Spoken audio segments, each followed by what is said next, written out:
this meeting to order. Nanjeri, please roll call. Manuel Baca. Here. Anna Barrera. Here.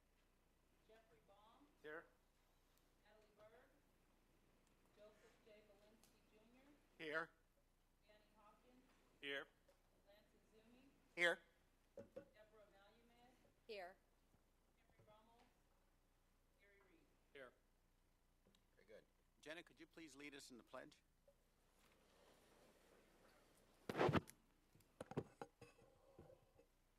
Pledge allegiance to the flag of the United States of America and to the republic for which it stands, one nation, under God, indivisible, with liberty and justice for all.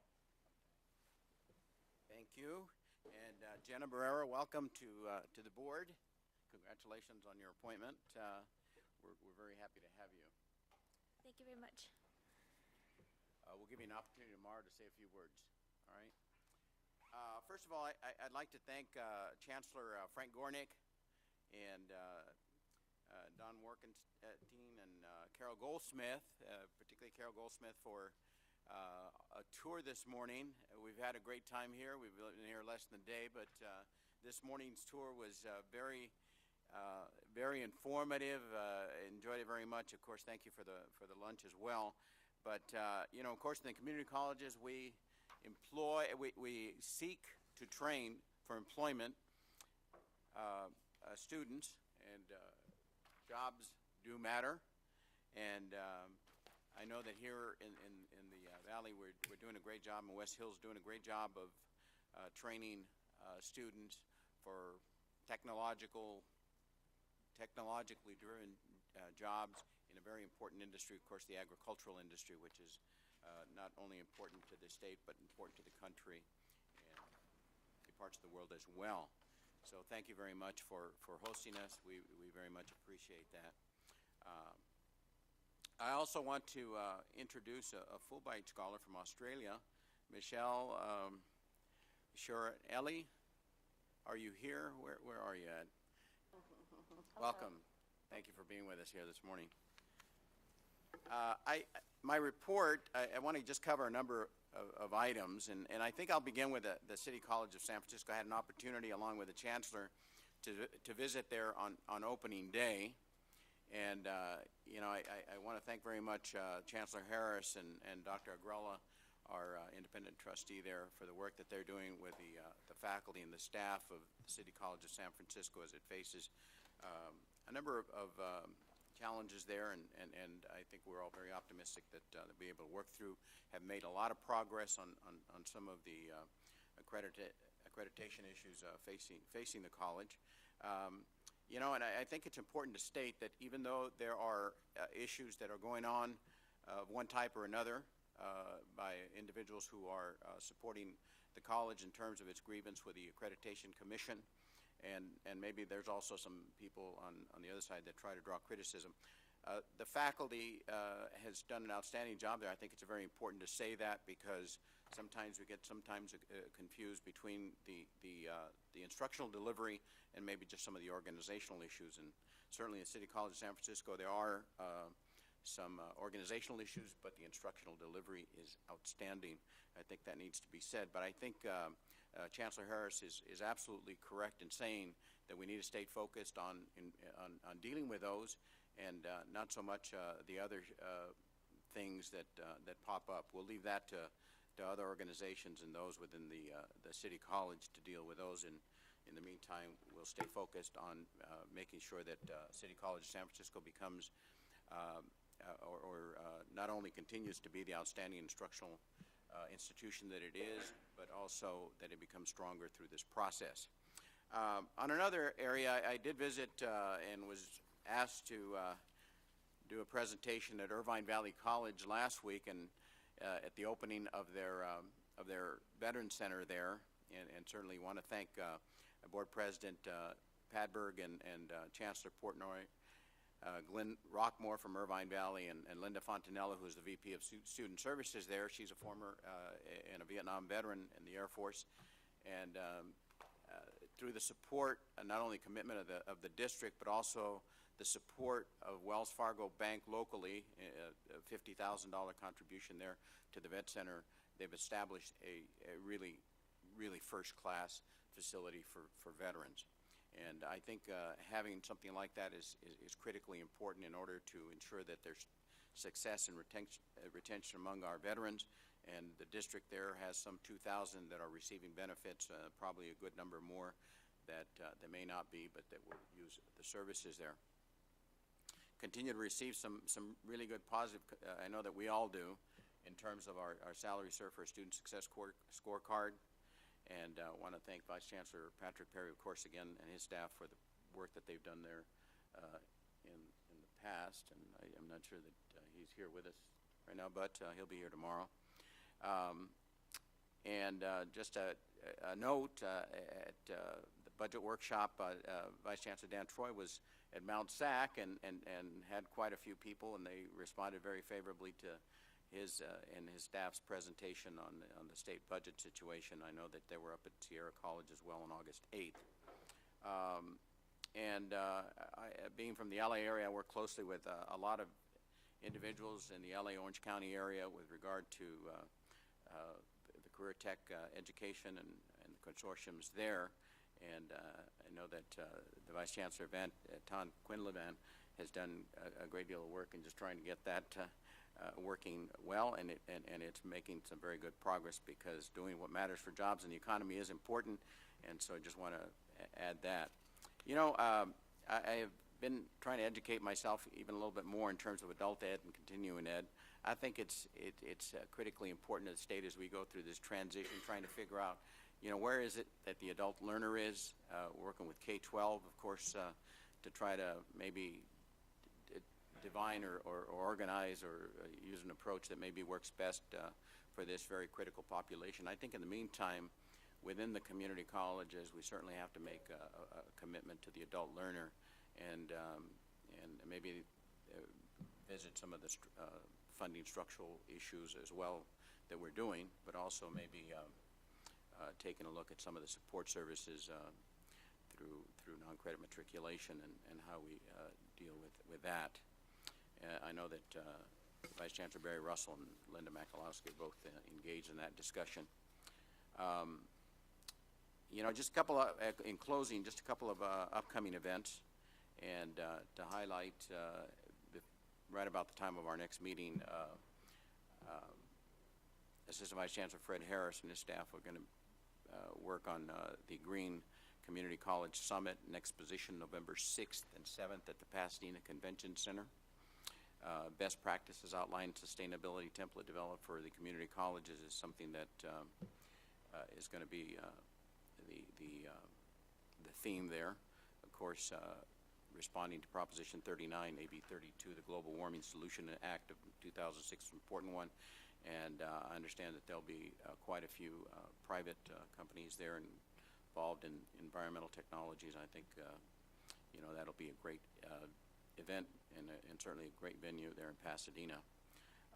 And then lastly, before I turn things over to our Chancellor, again, as a reminder, the Community College Vet Summit is going to be on December 5th and 6th at the Newport Beach Marriott. You know, special thanks to Vice Chancellor Linda Makalowski, David Lawrence. I know Mike McGee's involved in that as well, and the FAC with Sylvia Flores, and of course our foundation director, Keitha Mills, working on that. We're very happy thus far to have J.P. Morgan Chase and Majestic Realty, and the principals there, Ed Roski and John Simkin, this year have indicated they're going to provide support for our annual gathering of vets providers. And the Chancellor and I are going to make special efforts to try to get some of those colleges that maybe haven't participated in the past there as well. I also want to recognize, and when I attended the Irvine Valley opening, our Veterans Co-Chair Emeritus Bobby McDonald was there, and he's very much engaged in Orange County, and given that we're going to have it there, he's working hard to rally the troops in Orange County to get them to attend our summit this December. I have spoken to a few folks, just a couple of other notes on there, and maybe this is something of note. Ty Carter is a Medal of Honor winner from, okay, it escapes me which college it is, maybe. Los Medanos. Los Medanos College. But there are, I know, a number of other Medal of Honor winners who attend the community college. I think maybe we will do something along those lines at this summit as well to recognize their very, very significant contributions. And on the legislative front, I think it's important to note that Rocky Chavez has made an effort to try to get through legislation that would make more seamless the transition of veterans into higher ed by dealing with enrollment fees, out-of-state tuition, that kind of thing. So, you know, we have taken a position to support that, and I think it's important that AB 13 be considered very closely in light of what we do for veterans. It is not only something that we do because of the sacrifices that have been made by veterans, but I think very importantly, I think it's an investment in the future for the state of California, because as we have recognized time and again, veterans make a significant contribution to the economy in terms of the training because of the discipline and the type of individuals that they are. So again, support for that. And I'll end my presentation at that point and then turn things over to the Chancellor. Chancellor Harris. Thank you very much, President Baca, members of the board. I too want to add my appreciation to West Hills and to Dr. Gornick for hosting this activity. As all of you know, the board does a road trip once a year, and not only the board but all of our constituent group leaders have joined us on this trip. And it is a wonderful opportunity for us to see just a slice of the tremendously diverse institutions in the state. I think often because of our meetings and travels, we may be exposed to some of the more urban areas, and it really is wonderful to get on a campus that is vital to not only the education of a region like West Hills serves, but to the economy of the region as well. So on behalf of all of us, Frank, to you and your colleagues, I know how much work it is to host one of these, and we genuinely appreciate your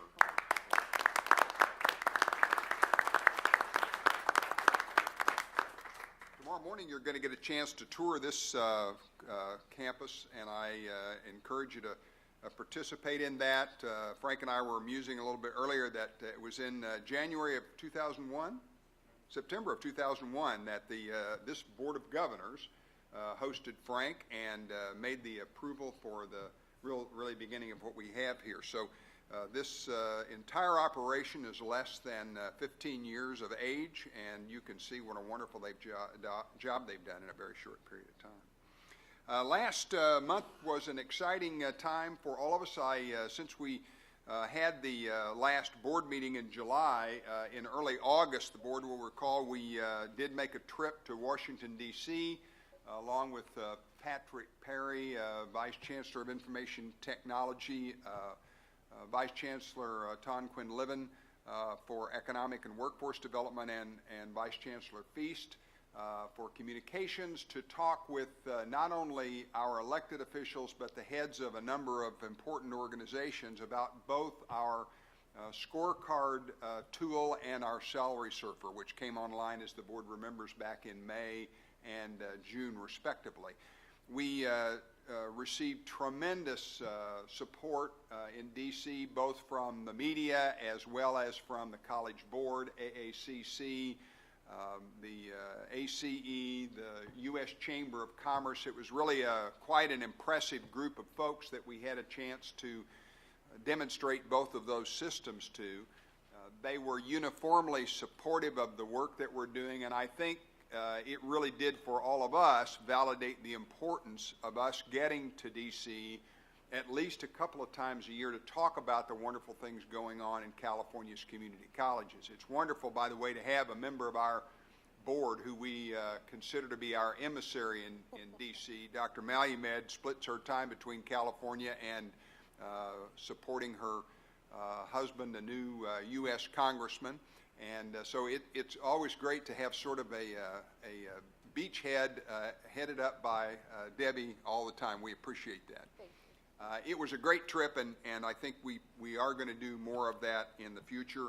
The work that's going on in these colleges, we really need to make certain that the national media and that the elected leadership in this country and department heads are aware of what's going on. Not long after that, the President announced his Veterans Program, and I think it's a wonderful follow-on with the comments you heard from President Bach a moment ago, that when the White House rolled that new presidential initiative on veterans out, they highlighted 235 colleges that had signed on to that initiative. It won't surprise any of you that 96 of those were California community colleges. So more than a third of those colleges that signed on were from community colleges right here in California. I think it was not lost on the White House, nor certainly on the Secretary of Education, the support that they received from California's community colleges, and I credit this board and President Baca and members of the staff for really increasing our attention to the veterans population in the last couple of years, and I think that's why so many of our colleges responded so quickly to Dr. Cantor's request for those institutions interested in participating. Last few weeks have been the convocation time of year for all of our colleges, and I had the really wonderful good fortune of making a number of convocation speeches over the last few weeks. I was in San Francisco, as you heard Dr. Baca say, along with him and Special Trustee Agrello speaking at the San Francisco City College convocation. I spoke at Peralta's convocation for all of their colleges and for the Santa Barbara City College convocation, and also for the convocation in the Mission College as well. So it was an active couple of weeks, followed on by a speech for the San Francisco Chamber of Commerce last week on the activities that are going on at City College in San Francisco, and later this week an opportunity to talk to the foundation executives in San Francisco as well. So this is a busy time of year for all of us. It is wonderful to get out on a college campus. I had the good fortune of being on so many campuses in such a short period of time, but it was not until I was able to step on the Santa Barbara City College that all of a sudden all the students showed up. The week before that, there weren't any students on any campuses, and it's these campuses don't really say a whole lot when they're void of students, but all of a sudden when the students show up, they're pretty exciting places. So again, to all those colleges that hosted my sort of road trip in the last few weeks, thank you very much. It's great to end up on a campus with a whole lot of students again today. So thank you. I would ask the board to pull one item from today's agenda. The under first reading, item 3.1, financial assistance awards. This is the proposed change in the BOG fee waivers that we've been working on for quite some time. In the last few days, we've had some of our constituents expressing additional concerns on this, and as is always our policy, unless there is a real sense of urgency, we have a tendency to take the time necessary. So we're going to pull this item. You'll see it, I suspect, back in November. With that concludes my report. Thank you, Chancellor. Before I move on to consent calendar, I just want to, I mentioned City College of San Francisco, and I want to thank Vice Chancellors Steve Bruckman and Paul Feast for doing double duty out there. I know he's traveling back and forth, so thank you very much for that. And of course, since I've mentioned many of the Vice Chancellors this morning, Eric Skinner, of course, always the principal in terms of the Chancellor's work in the Chancellor's office. So thank you for that. I will now take a motion to accept the consent calendar. So move. Second. A second. Okay. Got a first there. Danny said it. Member Yes. Hawkins was second. Yes, member, who's been, oh, Isumi, member Isumi, member Hawkins, second. Right. Discussion. All right. Well, There we go. comment. Back on track. Comment more than discussion. I just wanted to acknowledge, since with a consent calendar, you kind of miss the value of an item sometimes because you've lumped them all together and you move on. And I really want to acknowledge item 1.5 and the value of having the 5th edition of the Program and Course Approval Handbook here for our action today. As someone who works in a college and is highly involved in curriculum, this is really important. And what we've done in the system over the last number of years of moving from a completely paper process to a electronic process that's online, it's phenomenal. And even how you do the submissions. Now, my two comments are this, and that's all they are. They're not suggestions, they're comments. Because of one thing that's happened in my district this semester, I'm wondering if there's some way at the beginning of a semester of saying to a CEO, you know, welcome back, and if you have a brand new vice president of instruction, you better let them know they're the person that takes charge of curriculum inventory for your college. We have 4 new vice presidents in my district, and not one of them knows that. And when I emailed them, I didn't even get response to my emails. I need just to say that publicly. But I think if there's some way we could advise people that the college vice president is in charge and has the primary access at each of the colleges to the curriculum inventory. And the only other thing, and I don't even know if it's doable, but I'd like to suggest it because of how I learn and my learning style. If there's some way in kind of the YouTube version of doing a video of whether there could be a couple of video trainings housed on the website, like this is the way to submit a new program, this is the way to upgrade or revise a new program, here's a way to submit a new course, here's a way to revise a course. I'm an oral visual learner where if I'm watching somebody show me, I'll learn more quickly. And I'm throwing that out as a comment. It may not be possible, but at least I'm throwing it out there. Thank you. All right, if there's no further discussion, And I do yes, have my member book with Malumed. me. I just have an easy question, hopefully. On page 13, under Workforce and Economic Development Division, how long has the Leadership Development Institute been going on, and how long does that continue for? Yes, this is a residual of a prior.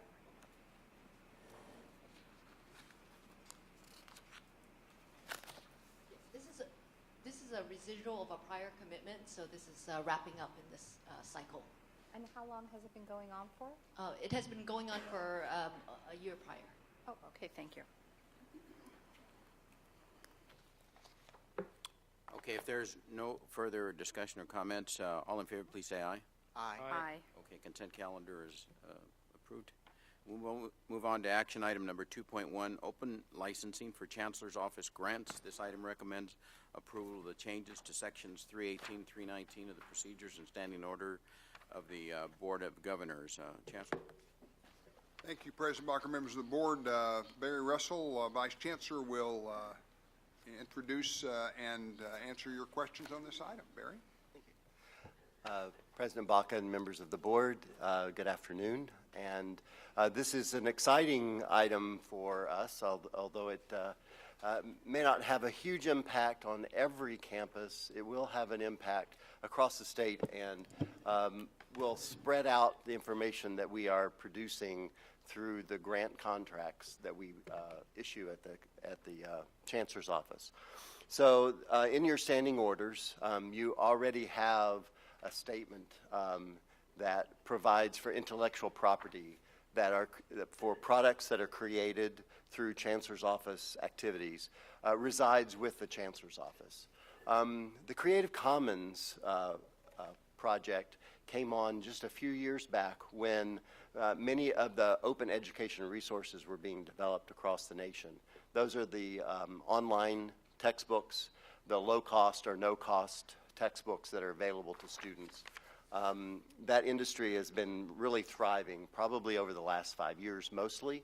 And the Creative Commons came into being to kind of help coordinate and create a process by which all of the information that is established in Creative Commons is, by definition, open and available for distribution.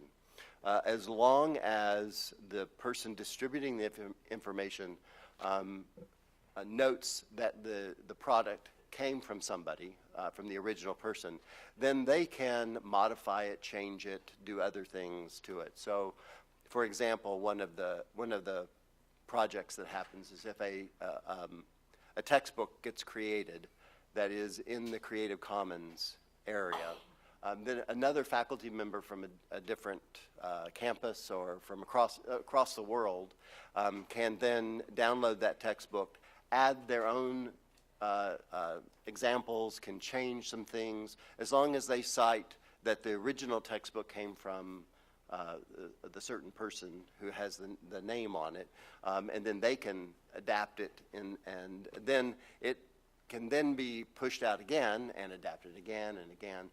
The idea is for these products to be easily used and distributed across the nation.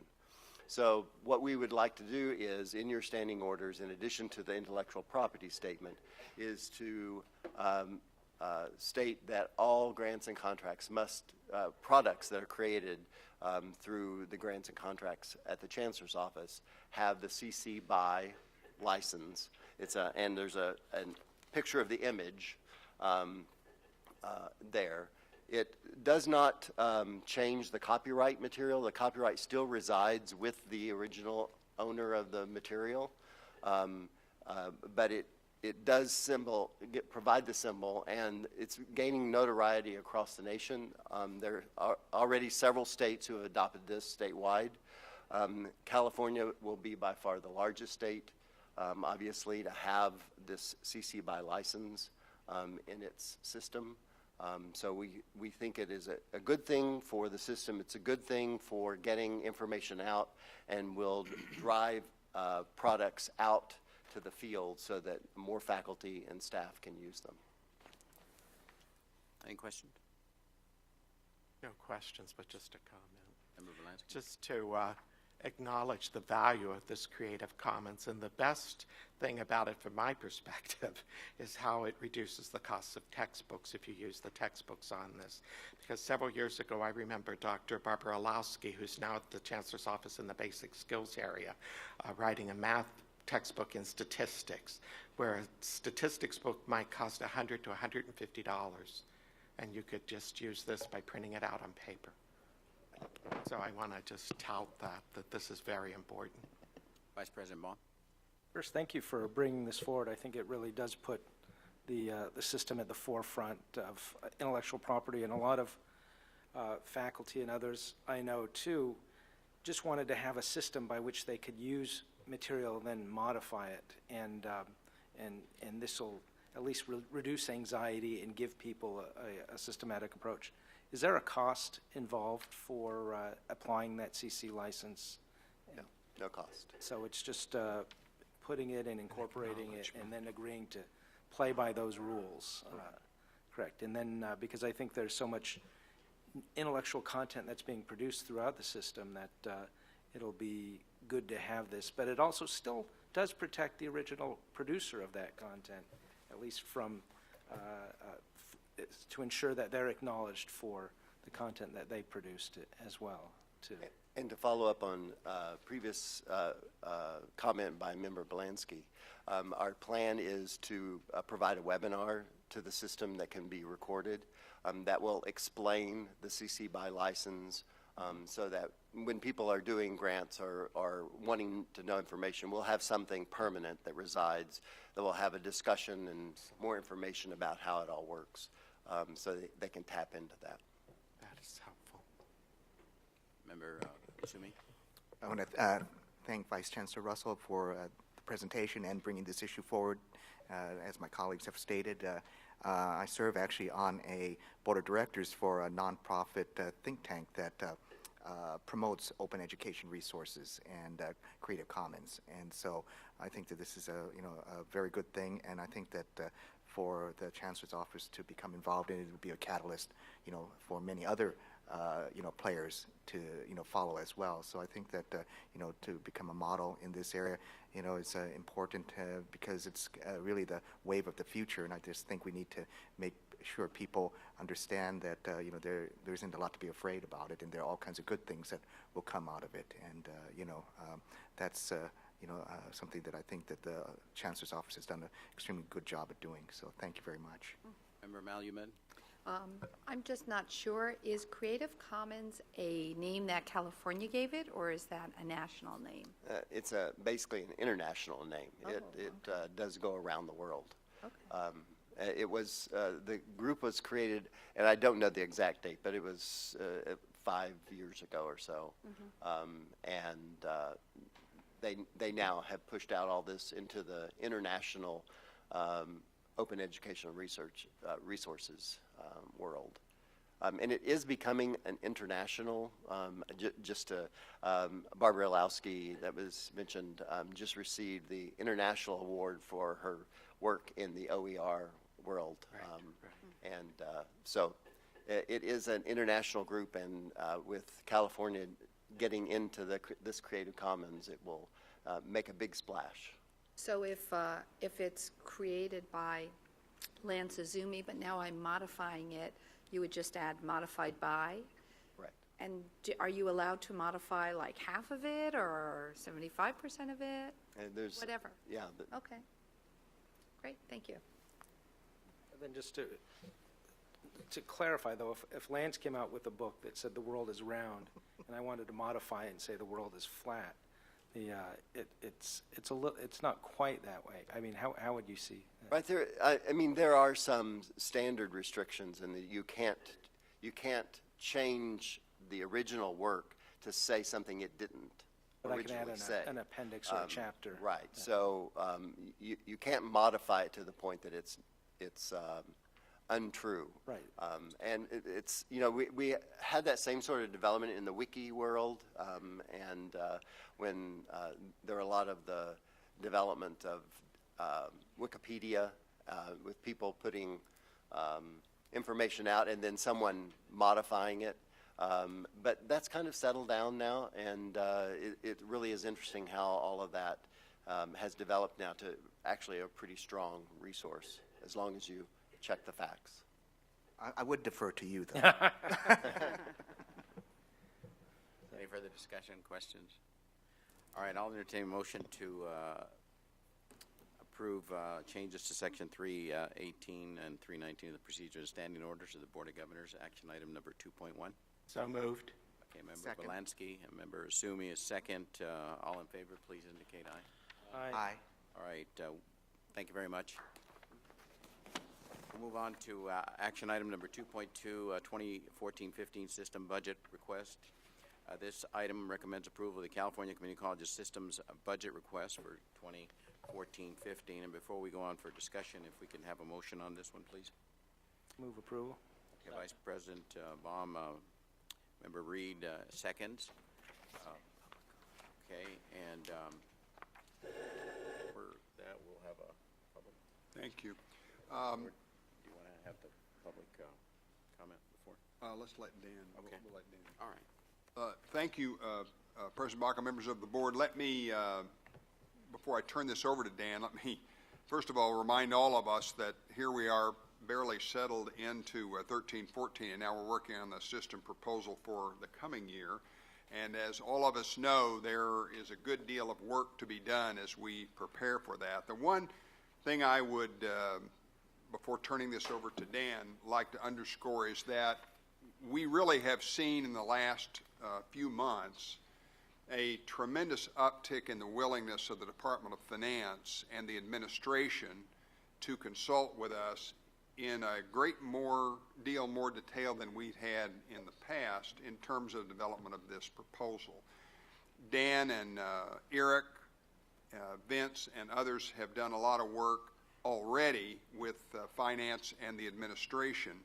And as all of us know, we have consultation and a number of other opportunities in the coming months to really look at our proposal and get it vetted internally at the same time we're vetting it with the administration and with Department of Finance.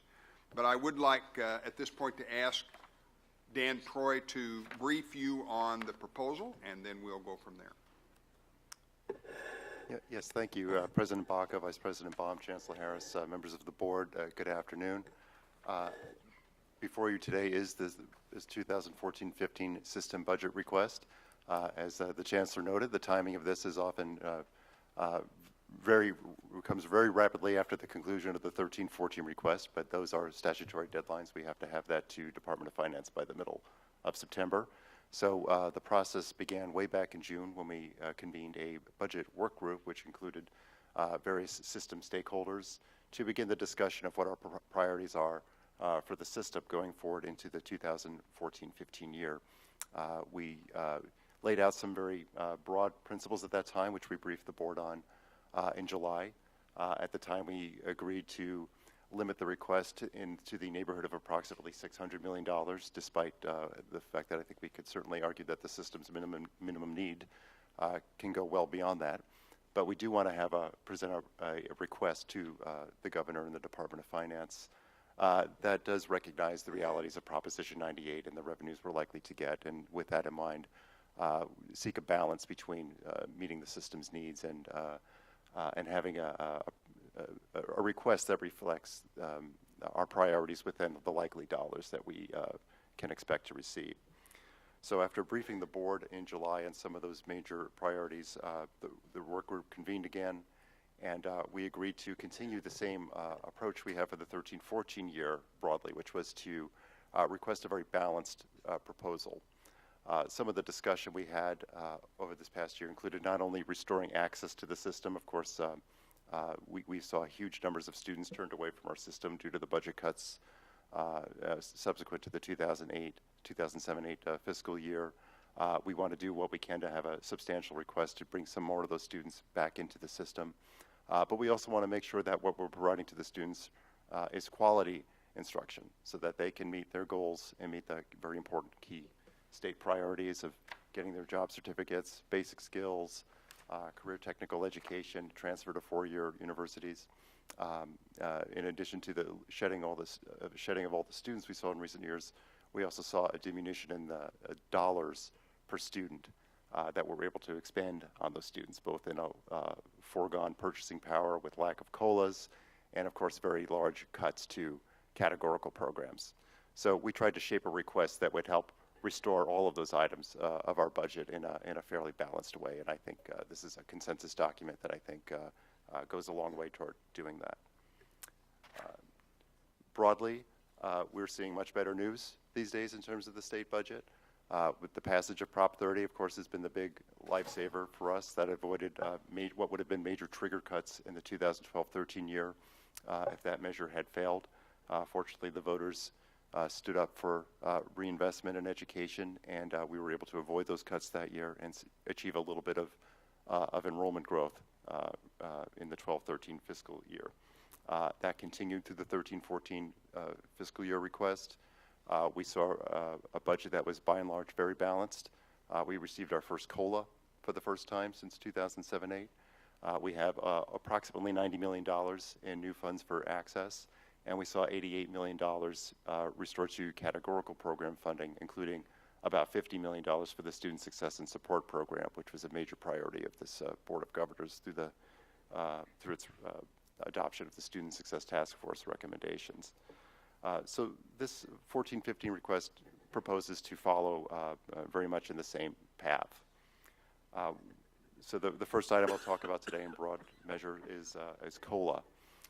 As I mentioned earlier, we went about 5 years without receiving a COLA at all. That resulted in about a 16% loss in district purchasing power. So you have costs that continue to go up year over year, and when you don't have a COLA to meet those rising costs, that results in a diminution of the services you provide to students. So while we did receive a COLA in 13-14, all that did was help us keep pace for that year's increase. What was very important to colleges and many stakeholders is that we begin to make up some of the ground that we lost in those prior years. So rather than simply ask for the statutory COLA that we would might project we receive this year, we want to go ahead and ask for a larger general purpose increase to our apportionment allocations so that we can begin to make up some of that lost ground. So the figure we arrived at was about $240 million for a COLA augmentation. The early projections for the COLA are that it would be about 1.8%. This request would ask for 4.4%. So again, that would not get us all the way back to the dollars per student as controlled for inflation as we had several years ago, but we think it would be significant progress and a significant acknowledgement that just like in K-12, who tracks their foregone COLAs through a deficit factor, that the dollars per student for community colleges is very important too. And the next major portion of the request is for categorical programs. We are requesting about $150 million for those programs. Again, in the 13-14 year, we saw for the first time since 2009-10 some increases in our categorical funding, $88 million. We would like to continue to push that student success agenda forward again. So just as we received $50 million in increases in the Student Success and Support Program in the 13-14 year, we'd like to see that an increase of a similar amount again in 14-15. Also, we would like to, not mentioned in your agenda, but it is detailed somewhat in the longer narrative piece that came under separate mailing, is reflective of the board's discussion in July. We are going to put in some money to restore professional development to our system. That has been lost as a line item for, I believe, 5 or 6 years now. So we're going to ask for $5 million, which would reflect the level of funding that we had in the early part of this century now. We'd like to see that as an ongoing item. It's particularly important, I think, with all this work we're doing in terms of student success, to make sure everybody is well trained to meet the new standards. By and large, the remainder of the dollars will be split among proportionally among the other categorical programs. One other item I would like to point out that also has not had a line item in it for I think since 2007-8 is deferred maintenance. That's an item that we'd also like to see restored as an ongoing item. What the group decided for this particular request, though, is that since there's likely to be some settle-up money in Prop 98 this year, that is a very good item to use for one-time funds. So for this fiscal year, we'll include the deferred maintenance as part of the one-time ask, and we'll talk about that a little bit later. But we do think it's important to get that back in as an ongoing funding priority. The next major item of expenditure in the request is an increase in access enrollment funding. Again, we saw about $50 million put into the 12-13 budget once Prop 30 passed. We got about a 1.6% increase in the 13-14 budget, which will help us restore about 40,000 students, we think. Again, we'd like to keep that momentum going. We shed almost 500,000 students between 2007-8 and the 2012-13 fiscal year. We'd like to do what we can to increase the course sections before those students get too far away down along their different alternate life path. We want to be able to open the doors to them to get them back in so they can benefit from the valuable services that community college districts can provide. I will note that this was an item that did generate probably the most debate within the group, because you do see very differential levels of enrollment demand up and down the state. We had our CIOs did I would call it an informal survey on their listserv to see how colleges were viewing their enrollment for the spring. And we do think 2% represents a relatively balanced number within that. There are some districts that can grow very strongly, and there's some others who have very low demand. But we do want to make sure that we have seats for those students who can benefit from our education. So we put forward a substantial request for this year. We also would include $100 million for deferral reduction. We're very pleased to see in a relatively short amount of time how that number of system deferrals has gone from $961 million just before the passage of Prop 30, and to today it's down to $592 million. The governor's made it a pretty clear priority to retire that part of the wall of debt before Prop 30 expires, And our request of $100 million would help us meet that goal, and also recognize a key priority of the governor at the same time. As I mentioned earlier, we think there's a good chance that there'll be a good deal of one-time money for this available in this fiscal year. And the primary reason for that is that when the 13-14 budget was put to bed, it became relatively clear that there was more money, even more money sitting in the Treasury than the governor had estimated when he brought out his May revision. The final numbers appear that there was about $2.1 billion more that came in revenues than was expected for that fiscal year. Yet the legislature and the budget agreed on a funding level that was more consistent with the governor's lower May revision total. So we think there's a very good chance that there'll be one-time dollars available. So we want to make sure our system is well positioned to benefit from those dollars if and when those they do become available.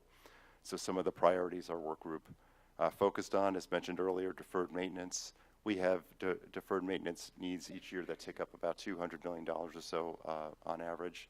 And aside from about $30 million that was put into the 13-14 budget on a one-time basis, there's been no funding for that at all in our budgets since 2007-8.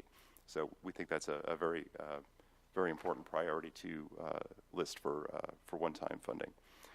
We also think professional development is a good source of one-time funding.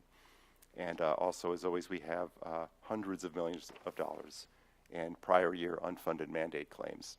And getting those dollars back into the system, they've already laid out the dollars for it.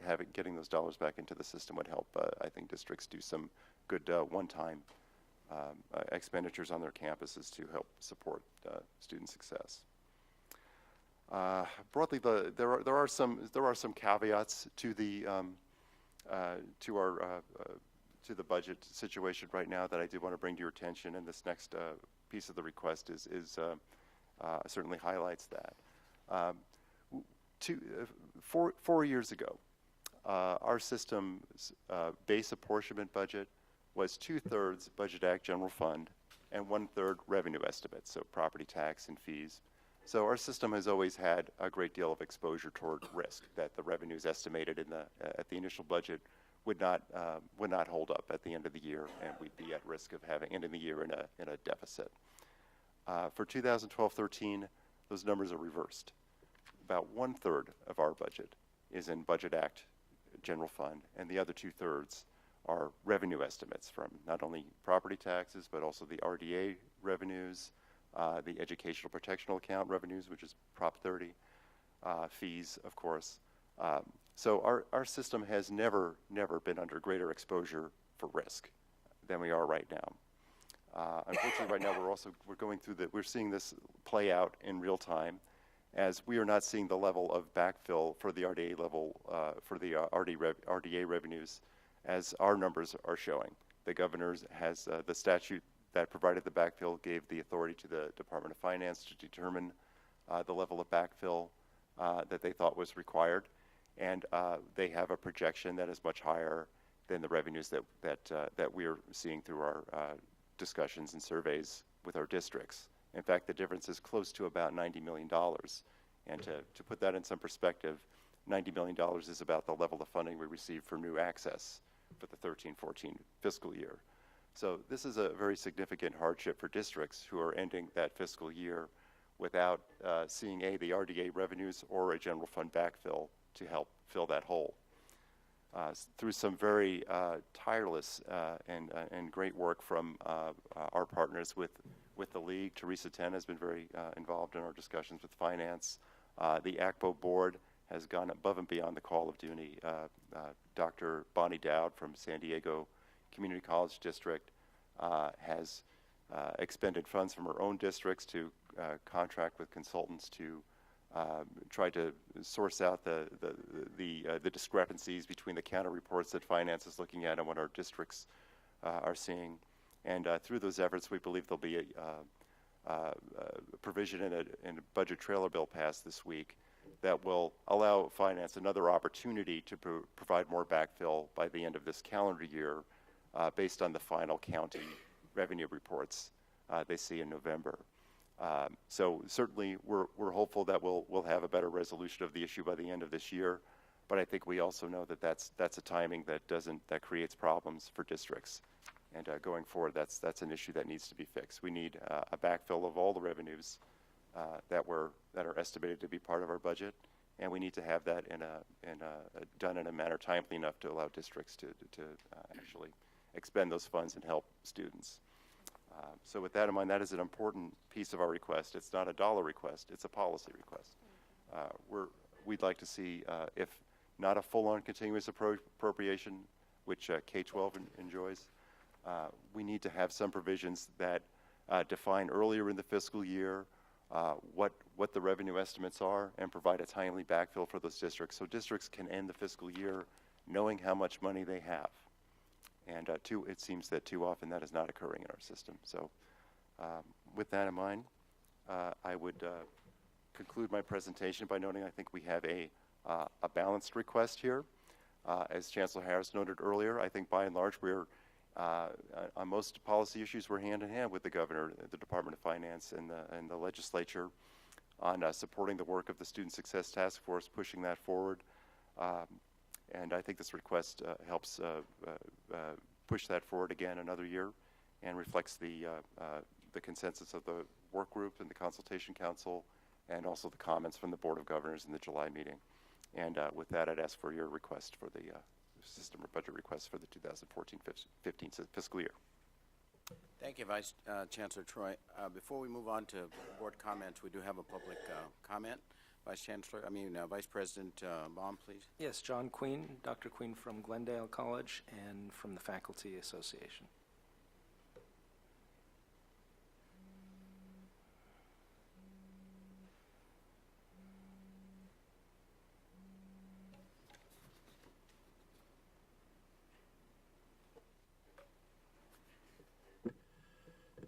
Thank you. FAC is pleased to be in the group supporting the budget change proposal. We strongly support the enhanced COLA, given the dramatic loss of purchasing power since 2008. We also support the restoration of funding for the categorical programs. However, we would like to see a discussion in the very near future that is more focused on making progress to the 75-25 goal, achieving pay parity for part-time faculty, and continuing a strong effort to fund the categoricals. The proposal for the funding of the recommendations of the Student Success Task Force may bring more counselors, which we support, but the proposal neglected to address over-reliance on part-time faculty. Finally, the issue of how to compensate part-timers for their role in student learning assessment outcomes also needs to be addressed. Thank you. Thank you. Discussion? Yes, Vice President Baum. I had a couple. Thank you for the report. So I just want to make a couple of points clear. One of the points that the Chancellor made was that there was more of an openness from the administration and the Department of Finance to work with us on the proposal. Because sometimes I felt we've adopted the proposals in their Hail Mary passes and that weren't necessarily entirely feasible. But what you're saying is you think that there's a good chance that much of this could be adopted and incorporated? I am. I think the thing that will be the most challenging will be the non-monetary parts of the proposal, and that being the continuous resolution. We've begun dialogue with the Department of Finance and the administration about how volatile our funding has become and how, frankly, how much that puts the students at risk, because the colleges, if they don't have any idea what their revenues are going to be, cannot build the kinds of schedules that restore access if they're of the mind that as much as 2/3 of that money could evaporate before their eyes. So that's going to be I think, the most challenging part of this proposal. I have had a conversation with the new head of the Department of Finance, and I think he was surprised at the charts that I sent to the board not long ago that show that change from 2/3 to 1/3. He did express a willingness to find a way to deal with that. As for the rest of the specific monetary proposals, I think that, as the Department of Finance and the administration are always want to do, they're not going to agree with the exact numbers that we put on these papers. But I don't thus far hear a lot of pushback on the kinds of requests that we have made. The challenges we'll face are whether or not they believe we should pay that debt down faster than we would advocate. They believe whether we should put more money into access or less into student success. That will, I think, be the greatest volatility in the conversation. So, and also let me tell you where I came down, because we did our budget vote last week at the local district in which I serve. This is really good news, and that my priorities, like the system, have been any funds or new funds that we have should go into either access to instruction or access to student success counseling. And I see, for counseling, is the primary way we're hoping to increase access to counseling through categoricals? Is that where that comes? Yeah, certainly by funding the Student Success and Support Program, that is a great vehicle for districts to hire new counselors. And then the other thing is we've lived on a starvation budget for the last 5 years. And one thing I'm mindful of is, though, Prop 30 has a sunset. So as much as I'd like to kind of put this into ongoing, there's a lot of needs that have been neglected for the last 5 years. And deferred maintenance is, of course, one. And you see areas in campuses that investments needed to be made in technology, in physical resources, and other areas that would actually still enhance a student experience. And with the restoral of the deferrals, and then possibly some deferred maintenance funding as well, do we see that this budget proposal could help at least get us not from the starvation diet to actually something that's on a more reasonable approach? I think so. And to the extent particularly we can get some funding in for deferred maintenance while the times are good, that'll help position colleges again for the lean years.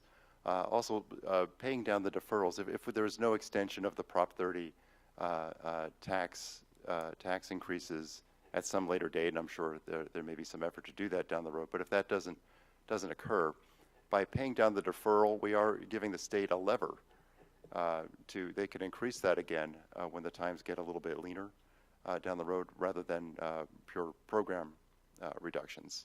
So there is some benefit right now to paying down those deferrals. I'm hoping for that. And lastly, the COLA question, too, just because that becomes a point of contention. And I like the way you phrase it. It's the cost of doing business has gone up to increase district buying power. Some folks up and down the state say, oh, a COLA, that goes right onto a salary schedule. Is that what the system is recommending, or does it also go into paying for other things that... Well, it goes into paying for all kinds of things. You mentioned hiring counselors. There's certainly nothing that would restrict a district from taking an enhanced COLA and using that to fill some counseling positions. Health costs go up. Districts need to make major investments in information technology right now, which we didn't see 30 years ago. So there's one of the good things I think about proposing an enhanced COLA is that it gives districts a lot of flexibility in how they choose to meet their local needs. I would, however, add that a good share of it does impact compensation and benefits in our colleges, as it should, because 80+% of every dollar that comes in goes into those kinds of expenditures. One of the things we've noticed over the last 4 years in California is a tremendous erosion in our ability to attract and retain the best and the brightest in faculty and staff.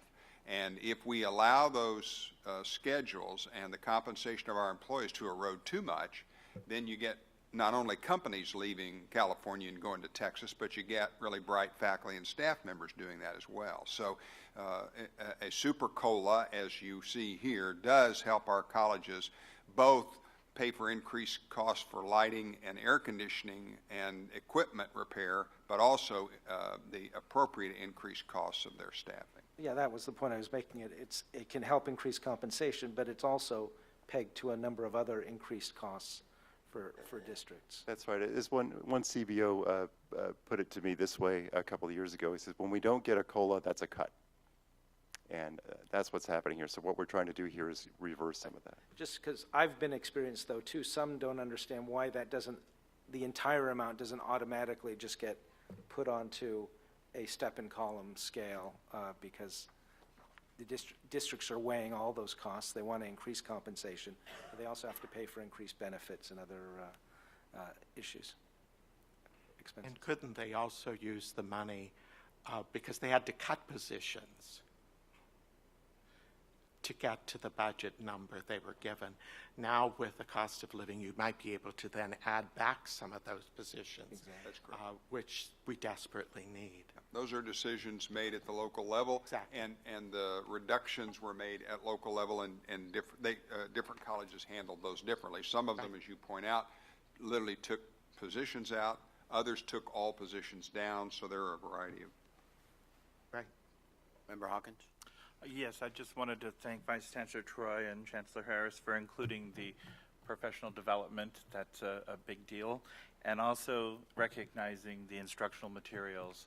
Many of our districts are being very creative on how they're funding that, because that line item had been cut several years ago. Member Reed? Well, my concern is that maybe this recovery isn't as strong as what we think it is. And even Governor Brown early on acknowledged some concern about that as we see the housing flattening out. We're seeing, the employment numbers certainly aren't stellar. And I'm just wondering if we're building a budget projection around false numbers to some extent. And do we have a fallback position, or how soon would we have some indication of whether these numbers are solid or not? Would be a better question. Well, we'll get some certainty as the year goes on, but I think your comment is an excellent one, and one of the reasons we are so supportive of the governor paying off the credit card, if you will, because the state went almost $1 billion of our budget into basically moving expenses from one year to the other, basically borrowing from ourselves. So that's why we are supportive of the governor's intention to get that debt paid down in case this does go the other direction. We'll have some flexibility. I do believe that we're going to get some clarity on RDA backfill in the not too distant future, but then we have looming out there fee shortfalls, property tax shortfalls. There's so much volatility in our budget that it's very difficult for a college business officer to build a budget based on solid footing. What we're trying to do as much as we can in this proposal is to try to get the money put in the places the colleges need it the most, in hopes that this slow, very slow recovery will catch hold and take on. But I think all the colleges are are budgeting very cautiously as a result of what you said, Member Reed, about the softness of this recovery. Member Sumi? Yes, again, thank you, Vice Chancellor Troy, for the very comprehensive report. I just wanted to say that I think that I support all of the different items here. I think especially with regard to the backfill issue. I mean, having been on the board now for quite some time, it seems to be always coming back over and over again as an issue. And so if we can, address it, and, if it's hopefully not a Hail Mary pass, but maybe at least a 15-yard out pattern, then that's a lot better. So I think that, I sure, would wish you luck on that, because I think, it's the kind of thing that I hope that we can address so that it isn't a problem where we're discussing it 10 years from now. So thank you. Member Belansky? If I could just go through this report and ask a couple of questions and point out a couple of sentences that caught my attention. Okay. I'm assuming on page 8 that at the end of the student success, that last paragraph is another way of speaking about the student success and support program money, as well as continuing to put in the categorical money, because it talks about being used for support programs and student success rates. So I'm assuming that's a reference to this category that you're calling over here. Yes, and I believe you're looking at our, for the other board members, you're looking at the longer narrative document, yes. Correct? Yeah. Page 8, we do have it's a broad category titled Student Success. So yes, you're correct. We're talking about all categorical supports there, not just the student success. And I want to and point a support sentence program. out on page 11, because I think that sometimes we lose sight of this, and I wonder if at times even the legislature might lose sight of this. At the very top it says, a seat in class without the adequate funding or support to aid a student's success can turn into a false promise. I mean, I think that we need to highlight that and get that out there, that we are about educating people. We need an educated society. We need an educated electorate. There was a beauty today in going around and seeing these programs locally that are able to put people into jobs so that they can stay here and be a very active member of society. So I just want to point that one out. If I may take, just to tag on to that comment, I mean, one word that came up again and again during the work group discussions and consultation council, quality. Yeah. It's not just the number of seats we have, it's the quality of services and support we can provide to those students. It's so crucial to student success. And on page 13 at the top, where, and I've heard this locally, but I want to raise it as a question, and maybe there's no answer, where you say that it's riddled with uncertainty due to a confusing array of conflicting local reports. Is there a solution to this, or are we just going to have to live with that? I think a solution can be achieved. I think what for RDAs, for example, one way to solve the problem would be simply to pick a reporting time frame during the year. The April reports, I would suggest, would be the best for us. The Department of Finance at that point could look at the level of revenues received at that point of the year, assign a backfill based on that, and any revenues that were to come in between that time frame and the end of June could be counted toward the subsequent fiscal year. So we would be counting all the revenues that came in at some point, which is, I think, part of their concern, that they want to make sure they're getting all the pennies. And who takes the action to make that happen? Well, we would need a legislative change to make that specific, but also it's worth pointing out right now that the language specifies that the Department of Finance makes the determination. So if they are projecting that revenues are coming in perhaps beyond reports that we receive, that is in their purview to count those dollars. Working with them. That's right. Got it. And it goes to Member Reed's comment about the volatility. On page 14, just a couple of questions there. So that I might get some examples. In that first full paragraph, towards the end, it says, the disinvestment in instructional materials has the potential to be an accreditation issue. Is it possible to say more about that? I don't think I could say a lot more about that because I'm not our accreditation issue. But as you know, accreditation has become a major problem in our system. Obviously, San Francisco being our largest example of the problems. And I think we just want to make sure that we understand that when we disinvest in our colleges, we make it more difficult for them to meet high standards of accreditation, and that instructional materials are certainly part of that. The quality of services that districts need to provide to provide high quality services. It's really finance in general, and the fact that our funding has gone down compromises the quality, as you used that term before, of services. And I would assume in the next part about professional development, when we're asking for funding to offer research-proven effective training opportunities, that whenever this money comes about, there'd be groups of people or consultation, council or whatever, that would fill in as to whether that's research-proven, or if I'm making sense. Yeah, I think that's a reasonable point. Yeah. Any other comments? I just have one comment and a question. I suspect that we're impressing upon districts that the hiring of the counseling faculty is really key to the student success efforts. So, just a comment there. But I have a question with regard to the categorical funding, and I know, or at least suspect, that different districts have done different things, not only in the categoricals, but virtually in every area you can think of, and deferral maintenance, professional development, certainly. But we have a sense of what the districts have done with their specific programs over the last 4 or 5 years. I think that's probably something that I'd like to at least know if there has been support or just simply going with the limited funding, those kinds of things. Yeah, I think we've seen districts take a variety of approaches on those issues. Some have cut their categorical programs to the extent they were cutting the budget. Some are using their general purpose support to backfill some of those cuts, knowing that those programs are so key to supporting services. One of the comments, I think, in answering your question comprehensively is that when the state provided categorical funding flexibility to districts for roughly half of our categorical programs, in many cases that shut off the reporting elements for those programs as well. So I think it's become more difficult to say comprehensively to tell you what is the answer to how districts have handled those categorical cuts. Not sure I would apply, but probably in the scheme of things, it would probably be a good idea to have a recognition or understanding of that. I agree. Might be helpful just in terms of the work that we do as statewide. Yep, agreed.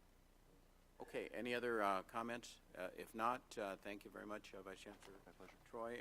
All in favor? We need a motion. We got the motion. Yep, all in favor of action item 2.1, approving the Community College System budget request for 2014-15. All in favor, please say aye. Aye. Okay, approved. Action item number 2 is approved. Thank you, Vice Chancellor Troy. All right, we'll move on to action item number 2.3, Community College Real Estate Education Advancement Fund. This item recommends execution of amendment number 4 to the existing real estate education endowment agreement between the Bureau of Real Estate and the Board of Governors of California Community Colleges, which provides discretion in appointing a designee to deposit, administer, and invest the endowment. I will entertain a motion to approve this. So moved. Second. Okay, Member Reed and Member Asumi second. Chancellor? Thank you, and I really want to compliment the two leaders seated in front of you, Vice Chancellor Tonquin Levin and Keitha Mills, the Executive Director of our foundation. Vaughn had the idea several months back that investing this endowment really was being done, I think, because it was a small pot of money in a way that didn't advantage our students as much as partnership could. And so I'm going to let Vice Chancellor Tonquin Levin and Keitha Mills explain to you this proposal. Vaughn? Thank you, Chancellor Harris. Thank you, President Baca and members of the board. Keitha Mills and I are here to present this item. This was a program administered by my division, and upon the retirement of the staffer who managed this program, it became an opportunity for us to relook and determine where is the best fit for the management of this program. And Carol Jung on my staff, to give her credit, recommended that the foundation would serve a better home given its expertise. Member Reed has been briefed on this matter as he's on the foundation board, and I think if I'm appropriately quoting you, Gary, you believe this is a no-brainer. And this was also agreed upon by the Bureau of Real Estate, who had tasked us originally to manage this fund. So let me turn it over to Keitha for any final comments. Thank you, Vice Chancellor, President Baca, members of the board. I would just add that the foundation is really thrilled to have this opportunity to assist the Chancellor's office by taking on the investment management and overall administration of this fund. I think this is a perfect example of effective utilization of infrastructure that's been created at the statewide level at the foundation, originally made possible 5 years ago from the investment that the Osher Foundation made through the scholarship fund. So the foundation is now managing an endowment or multiple endowments of over $80 million. So it just makes sense to take the smaller fund of the $4 million that's meant to advance real estate education in the system, pool it with the $80 million fund and really take advantage of the investment expertise and corresponding investment returns that we believe we'll be able to realize through this partnership. So we're thrilled for the opportunity and look forward to working with this fund. Okay, Vice President Bond? Thank you for this. If under the stewardship of the foundation, the fund grows significantly, what would you apply the revenue? Yeah, that's a great question, and I don't know that we have the answer right now to that question. That would be a great question to have to answer in the future, and I think that would be a question that we would work very closely with Vice Chancellor and her team to determine where the best application of the funds are. The original agreement with the Department of Real Estate does split the fund into two separate parts and does talk about how the fund is to be spent. One piece of the fund is to be spent on scholarships. Another piece of the fund is meant to be spent on kind of curriculum development and that sort of thing. But to the extent that those funds grow beyond the funding needs in each of those areas, we would really welcome the opportunity to talk about where is the greatest need if we had kind of a third pot of money that could be distributed. And that would be something that we would work through once that was the case. I presume in the last couple of years, your returns have been pretty strong with the endowment funds that you manage. Do you want to brag about those a little bit? Thank you. So we've, over the last year, we have exceeded our benchmark returns, and we've been exceeding an annual average of about 10%. We're investing with a goal of earning at least 7% per year, and we have exceeded that at least over this past fiscal year. For Belansky? Just a couple of questions, because I'm not overly familiar with this and found it interesting that it was in our packets. Is there a physical real estate education center? And where's that located? There is. My understanding is that there is a physical real estate education center housed in San Francisco, I believe, and that's kind of the main hub where some of these activities occur. And are certain colleges currently receiving funds from this money? And about how many community colleges would that be? Right. So my understanding is that there's currently one college, City College of San Francisco, that is receiving the funding for the center. And then the other pot of money goes towards scholarships that then get distributed throughout statewide to programs, colleges who run programs that support real estate education. Correct. Okay. Yes. Member Reed? I'd like to just add a comment that Keith and I had discussed the possibilities that there might be other agencies within the state or organizations that we could leverage this from. If this was adopted as a model, then we could make it available to other agencies as well. Mm-hmm. There's possibilities of that. So. Good point. She's going to explore that. Absolutely. I think other agencies, I think other foundations throughout the state who may have smaller pots of money, they may not have enough funding to create an endowment, but there may be a couple of $100,000 here, $500,000 there. I think this statewide pooled investment fund creates a real opportunity for us to pool our funds at the statewide level. You still maintain that local control, but you gain the purchasing power, the cost savings from investment management fees, and the investment power of being part of an $80 million fund with your kind of $300,000 to $500,000 pool. So a lot of opportunity, I think, statewide. Any other discussion, comments? If there are none, then all in favor of action item number 2.3, please indicate by saying aye. Aye. Okay, Vice Chancellor, Director Mills, thank you very much. Thank you.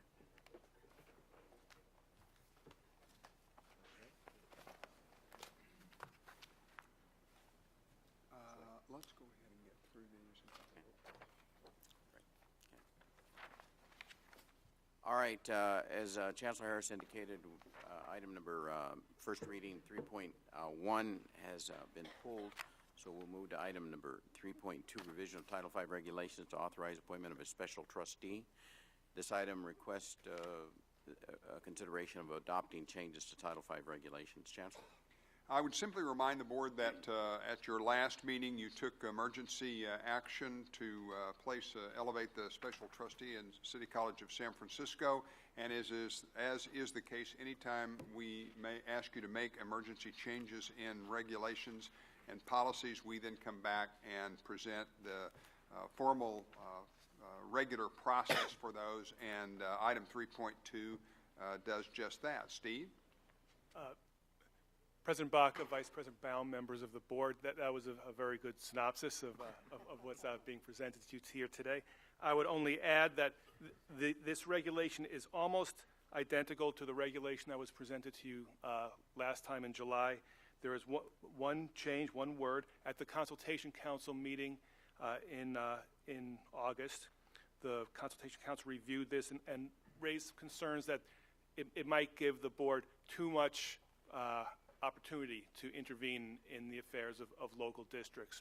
So if you look at the regulation on page 56 at 58.312, in the first paragraph, it says, or if a college operated by the district is in imminent jeopardy of losing its accreditation, which would create severe fiscal problems.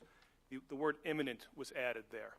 Previously, it did not. It said in jeopardy of losing accreditation. The Consultation Council felt that was a little bit too loose, so the jeopardy has to be imminent in order for the Board of Governors to have the authority provided by this regulation. All right, before we have any questions or discussion, Vice President Baum, we do have a couple of public comments. Brad Reynolds from the Community College Association, CTA.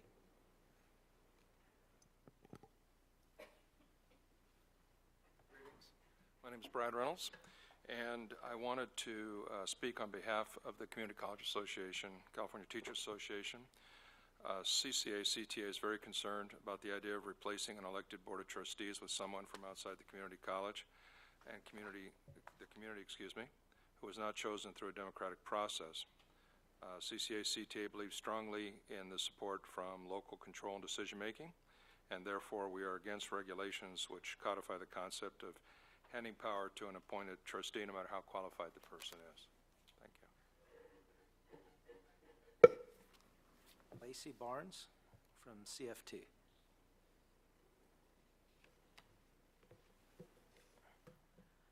Hello. Good afternoon. My name is Lacey Barnes. I'm the Senior Vice President, CFT. President Baca, board members, Chancellor Harris, constituent leaders, staff, and members of the audience. Representing CFT, I would like to enter a brief statement into the record regarding this agenda item. We would like to acknowledge that the proposed language in the regulations on table for discussion today are an improvement on the emergency regulations, yet this does not resolve the issues that CFT has brought forward in the past. Overly broad regulations giving power to the Board of Governors and the State Chancellor's Office to usurp a locally elected board's authority to govern, we believe is improper and may not fully align with legal practice. We believe there are sufficient provisions within code and regulations as written appropriately to direct future actions. CFT has already expressed its opposition to the original emergency regulations and continue to oppose the newly recommended regulation for the reasons just stated. Thank you very much. Vice President Baum? I just wanted to say I appreciate the revision that's being brought forward today for consideration. I think in July when we made the vote, I did express the concern that we needed to qualify what it would take with respect to a threat to an accreditation, that a college on warning or on probation wouldn't necessarily have to worry all of a sudden that they were in jeopardy of losing their ability to govern itself. So I appreciate the direction that this is going. Any other comments? Thank you very much. Steve, don't go anywhere. Oh, right. All right, we'll move on to item our first reading item number 3.3, Board of Governors meeting dates for 2015. Thank you, President Baca, members of the board. I think I'll introduce both 3.3 and 3.4. The first is meeting dates for the coming year, and the second is the campus visit. This is the traditional meeting at which the board looks at these two items, and then they come back to you at a subsequent meeting.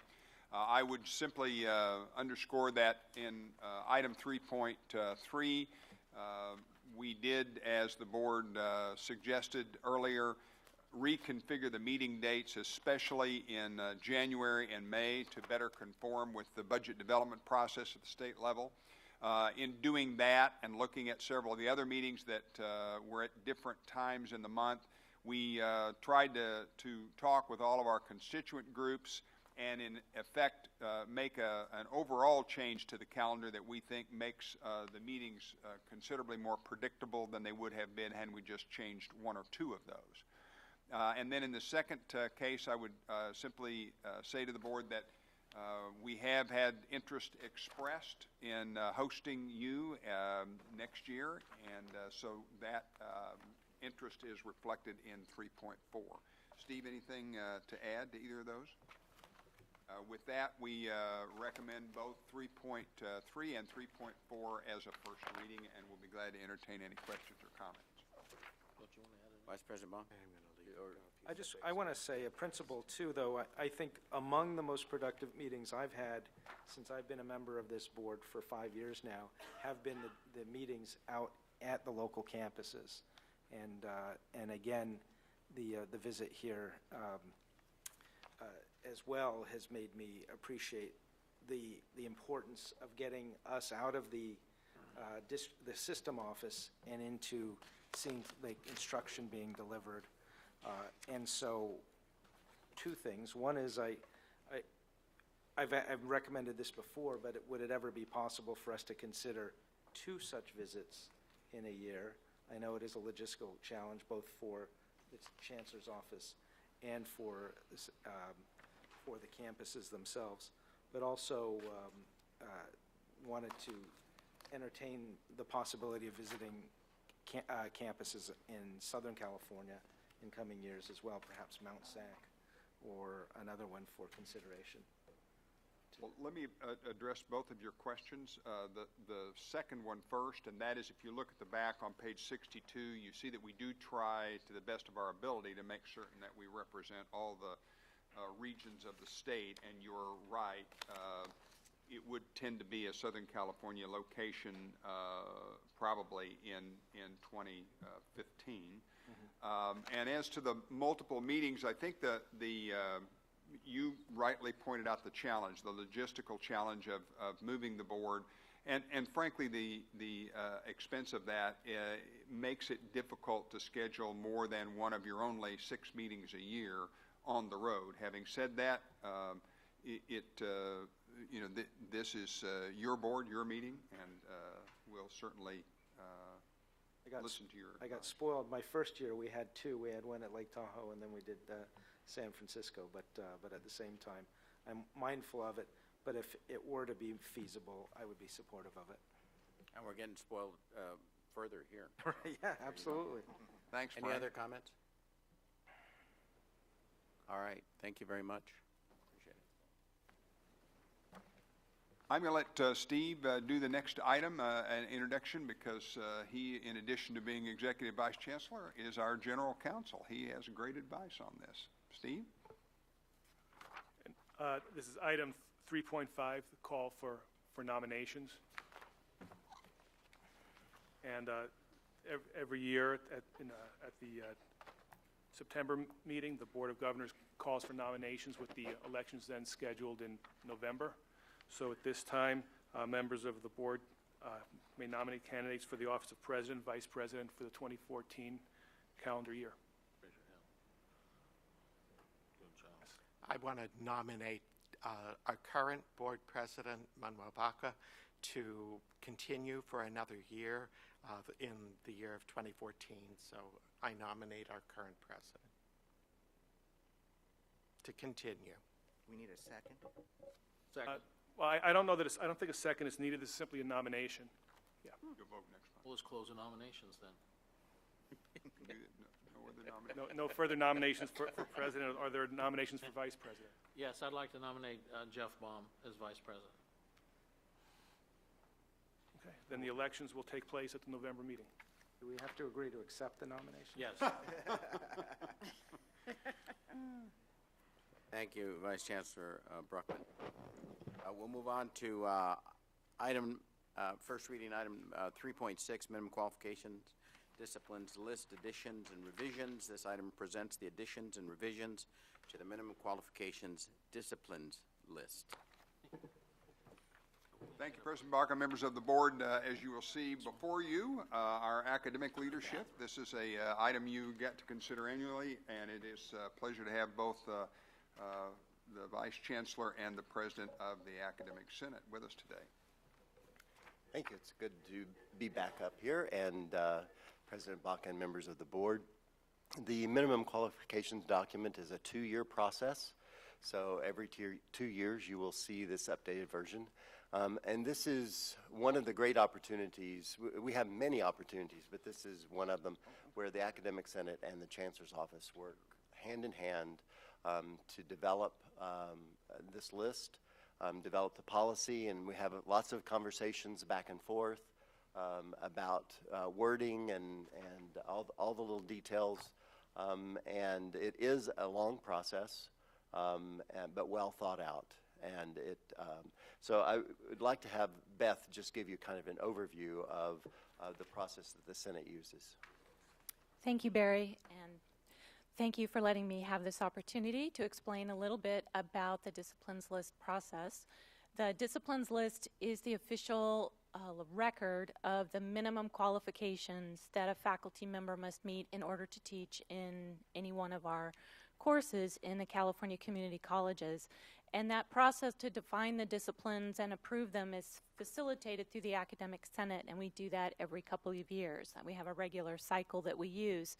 So a department or a discipline at a campus or a professional organization can propose a modification or a new discipline. And once that proposal is received by the Academic Senate, we facilitate hearings, we take edits and amendments, and we allow faculty and others to hear about the changes. We use lots of communication out to the field about the changes, and we also use our plenary sessions as the primary location for the testimony. And then after about a year and a half of testimony, we have the final voting at the plenary session in the spring of every odd year. So we just completed that this last spring. And since then, we've been working on making the final adjustments to the language and any updates and cleanup that we need to do to the document. And so what you have before you now are those proposed changes. So I could walk through the changes or just take your questions, whatever your request is. Yes, Member Reed. I have a general question. Years ago, when I earned my teaching credential, it was through 14, like K-14, or in my case, I think it was a little different. But then all of a sudden, the community colleges are dropped off of that teacher credentialing requirement. But I don't see anything, and what's always concerned me is why you don't have any methods courses required for teaching. You know, to me, there's something to the value of having those kinds of coursework before you enter a classroom with students. And do you have any history on that you could share? Well, that's a great question, and it's come up often about what the qualifications should be to teach in community colleges.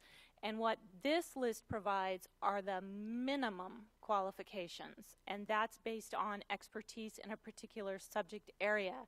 Beyond that, local districts can expect higher qualifications.